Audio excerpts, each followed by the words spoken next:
Hi everyone, this is Veronica. After long, I'm making a video.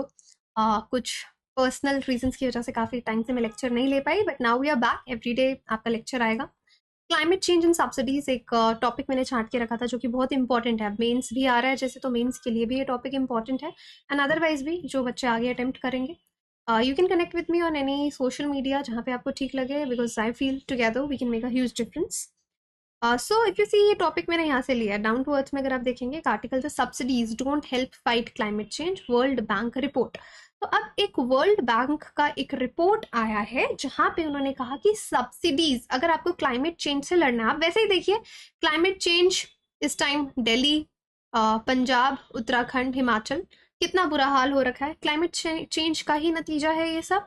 तो यहाँ पे subsidies को लिंक किया गया कि सब्सिडीज क्लाइमेट चेंज के साथ फाइट करने में हमारी हेल्प नहीं कर सकती. क्यों नहीं कर सकती ये हम जानेंगे कि इस रिपोर्ट में इन्होंने क्या क्या मेंशन किया.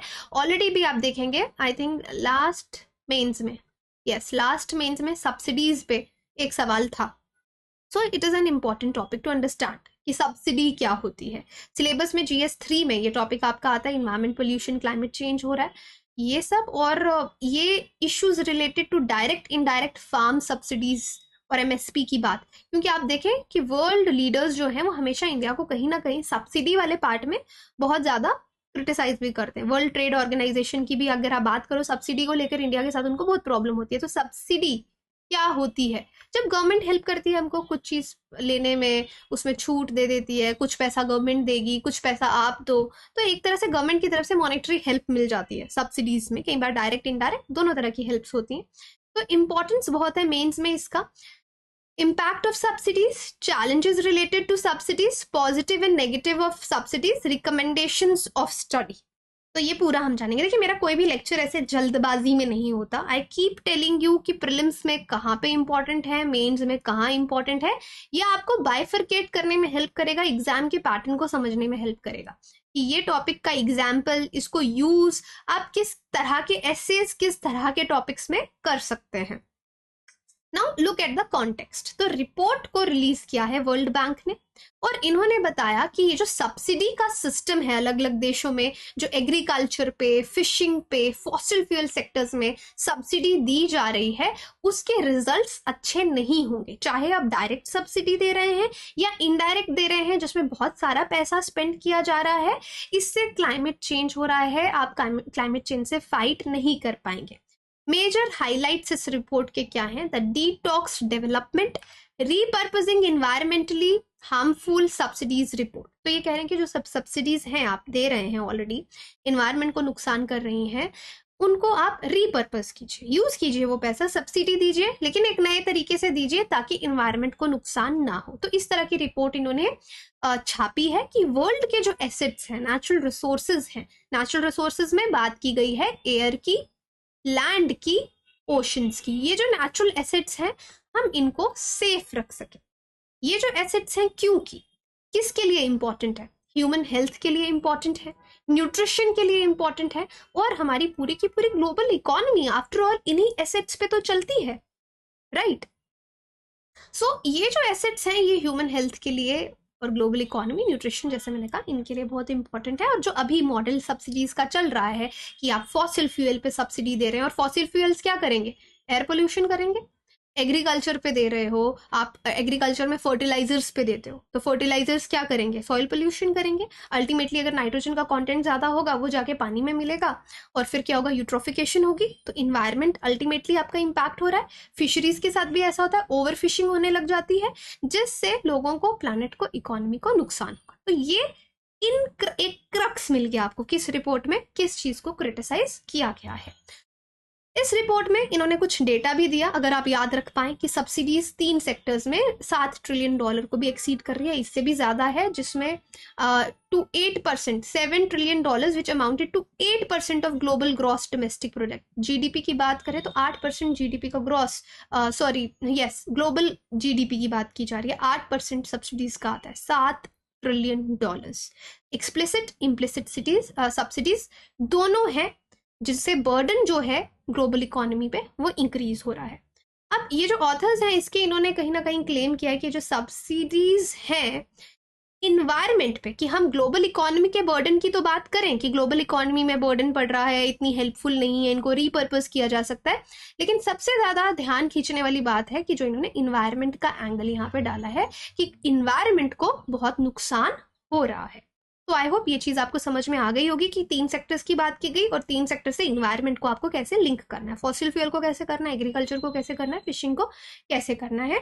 तो यही बोला गया कि इंसेंटिवाइज करना, इसको बंद करो, जो भी सब्सिडी आप एक ऐसी चीज में दे रहे हो जिससे पोल्यूशन हो रही है उसको अब रोकना चाहिए, और इनफैक्ट आप सब्सिडी देना चाहते हो तो क्लीनर ऑल्टरनेटिव्स की तरफ दो। क्लीनर ऑल्टरनेटिव्स या फिर रिन्यूएबल एनर्जी में दो। रिन्यूएबल एनर्जी का एग्जांपल आप कैसे दे सकते हो कि ठीक है, जिस तरह से सोलर एनर्जी है तो आप क्या करो कि गांव में जिन लोगों तक बिजली नहीं पहुंच पाती, आप सोलर लैंटर्न्स जो लैंप्स होती हैं उनको सब्सिडाइज करो, लोग उनको खरीदेंगे। तो दिस इज कॉल्ड रीपर्पसिंग, कि जो अभी दे रहे हो जिससे इन्वायरमेंट को नुकसान हो रहा है उसको आप रीपर्पस करो। एग्रीकल्चर सेक्टर में देखो, एक्सप्लिसिट सब्सिडीज की बात की जाए तो अप्रोक्सीमेटली ये कितनी आ रही है, $635 बिलियन यूएस एनुअली की बात की जा रही है।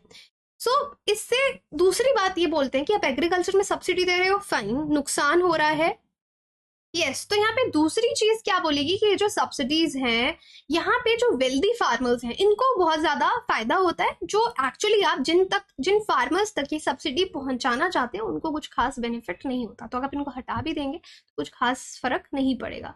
तो आप फार्मर्स को टारगेट कर रहे हैं कि वो स्पेसिफिक चीजें खरीदें, पर्टिकुलर क्रॉप्स लगाएं, लेकिन वो बेनिफिट तो उन तक पहुंच नहीं पा रहा। तो यही रिसर्च पब्लिश हुई कि सब्सिडीज से सिर्फ वेल्दी फार्मर्स, जो अमीर फार्मर्स हैं, जो अफोर्ड भी कर सकते हैं, उनको फायदा हो रहा है, जबकि सब्सिडी को डिजाइन किया गया था गरीब फार्मर तक वो पहुंचे। तो ये इनएफिशिएंसी है सब्सिडी प्रोग्राम की, सब्सिडी यूजेज की। फिशरीज सेक्टर में बात करें तो यहाँ पे भी इन्होंने रिपोर्ट में काफी डेटा दिया हुआ है कि फिशरीज सेक्टर अल्टीमेटली अगर आप देखेंगे 35.4 बिलियन पर ईयर सब्सिडीज, इतना बिलियन डॉलर्स में हम यहाँ बात कर रहे हैं, यूएस डॉलर्स में, ठीक है।